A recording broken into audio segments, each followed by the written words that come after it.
दो युगपत समीकरणों के युग्मों की संगत और असंगत का ज्ञान करना। जैसे कि a1x plus b1y plus c1 बराबर 0, ये समीकरण नंबर 1 होगी। इसी प्रकार से a2x plus b2y plus c2 बराबर 0, ये समीकरण नंबर 2 होगी। यहाँ से हम a1 का मान निकालेंगे, यहाँ से हम a2 का मान और यहाँ से हम a1 का मान, b1 का मान, c1 का मान, यहाँ से a2 का मान, यहाँ से b2 का मान और यहाँ से c2 का मान निकालेंगे। पहली स्थिति में यदि a1 बटे a2 बराबर b1 बटे b2 बराबर नहीं है, निकाय का अद्वितीय हल होगा। निकाय संगत कहलाता है। रेखाएं प्रतिच्छेद होंगी। ये बिंदु, एक रेखा ये a है x और दूसरी y है, तो ये बिंदु P पर प्रतिच्छेद कर रही है। इसी प्रकार से यदि a1 बटे a2 बराबर b1 बटे b2 बराबर नहीं है, ये दोनों तो आपस में बराबर हैं, परंतु ये आपस में बराबर नहीं है c1 बटे c2, निकाय का कोई हल नहीं होगा। निकाय असंगत होगा और रेखाएं समांतर होंगी कहीं पर भी आपस। इसके बाद है नंबर 3, यदि a1 बटे a2 बराबर b1 बटे b2 c1 बटे c2 आपस में तीनों बराबर हैं, निकाय के अनंत हल होंगे या अनंत हल होगा। निकाय संगत होगा और रेखाएं परस्पर संपाती होंगी, यानी कि एक के ऊपर एक ही मान आते रहेंगे। युगपत समीकरण हल करने के यह तरीके जो हम कक्षा 10 में पढ़ेंगे। दो युगपत समीकरणों को हम 4 प्रकार से हल करना सीखेंगे। नंबर 1 है आलेखन विधि या ग्राफीय विधि। नंबर 2 है प्रतिस्थापन विधि। नंबर 3 है विलोपन विधि या गुणांकों को बराबर कर। नंबर 4 पढ़ेंगे बीजगणित। इसका एक सवाल पेपर में आता है। जैसे कि अब प्रश्नावली 3.2 के हम सवाल करेंगे। प्रश्नावली 3 का दूसरे का पहला सवाल है। हमने अभी भी सूत्र पढ़ा है, तो यहाँ पर जो है ये किसका मान है, यहाँ से a1 लेंगे तो a1 बराबर यहाँ पर 5 होगा। यहाँ पर जो है हम लेंगे b1 है तो b1 होगा -4। यहाँ पर जो लेंगे हम ये c1 लेंगे, c1 बराबर 8 होगा। पहली समीकरण का मान खत्म हुआ। अब हम चलेंगे दूसरी समीकरण में। ये यहाँ पर ये a2 है, a2 का मान 7 और यहाँ पर जो है ये b2 का मान है, b2 का मान जो है 6 हो गया। इसी प्रकार से ये c2 का मान हो गया -9। अब हमारा सूत्र है, हमने सूत्र पढ़ा है,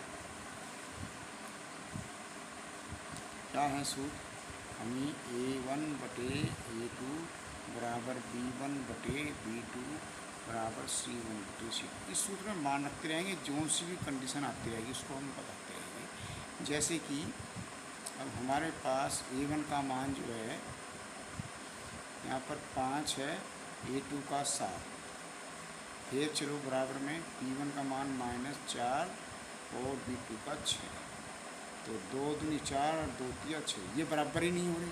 तो इसलिए हम क्या करेंगे, यहीं पर इसको हल करेंगे तो क्या करेंगे, 5 बटे 7 -2 बटे 3 बचा। ये आपस में बराबर नहीं है, तो कंडीशन क्या बन के आई है, a1 बटे a2 बराबर नहीं है b1 व b2। अब अभी हमने पढ़ा, ये वाली जो कंडीशन है इससे आगे हमें निकालने की, तीसरे की निकालने की आवश्यकता नहीं है, क्योंकि इसी से ही हमें पता लग रहा है कि कौन सी है।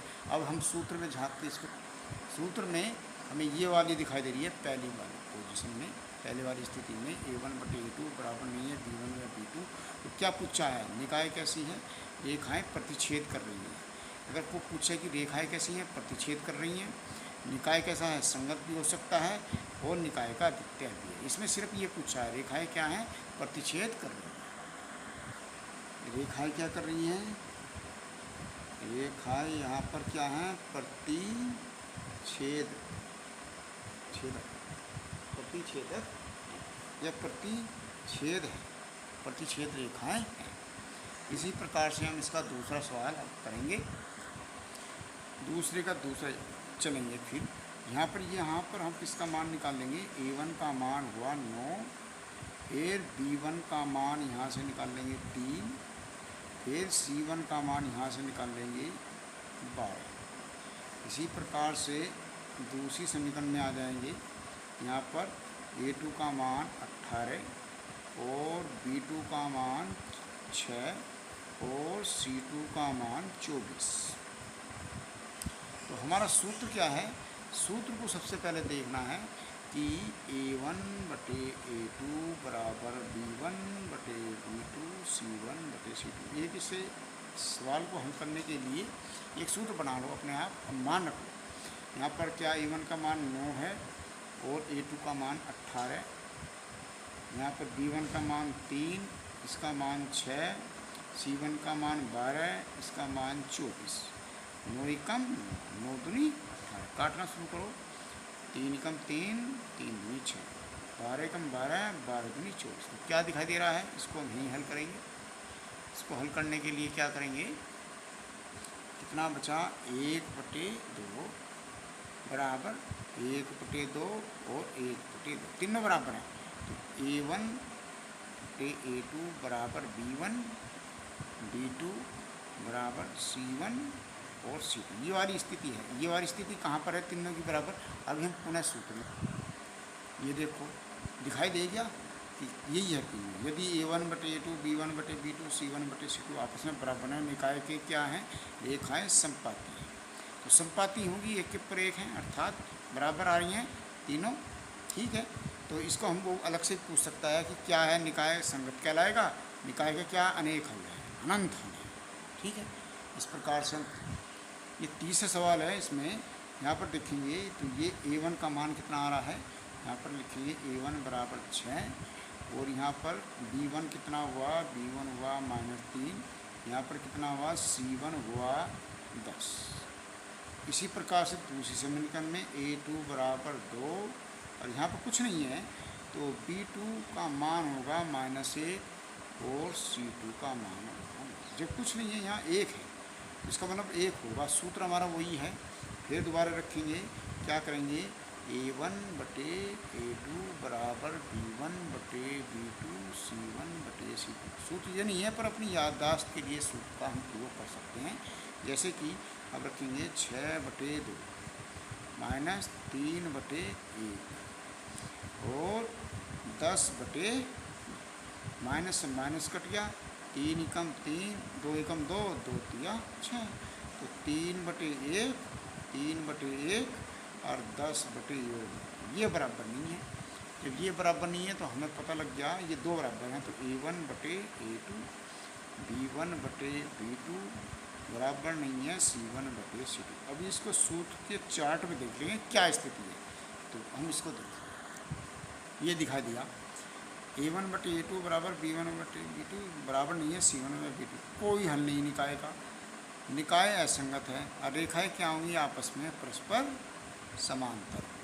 इसलिए ये पूछा है कि रेखाएं कैसी हैं, आपस में समांतर हैं। ठीक है, तो रेखाएं समांतर हैं तो इसको हम कर लेंगे। करने के बाद हमारा सवाल हो गया। इसमें पूछा कि ये पूछा कि रेखाएं क्या हैं, रेखाएं ये कैसी होगी, रेखाएं समांतर। इस प्रकार से हम हल करेंगे और प्रश्नावली को करके देखेंगे। जो सवाल नहीं होगा इसको बताएंगे।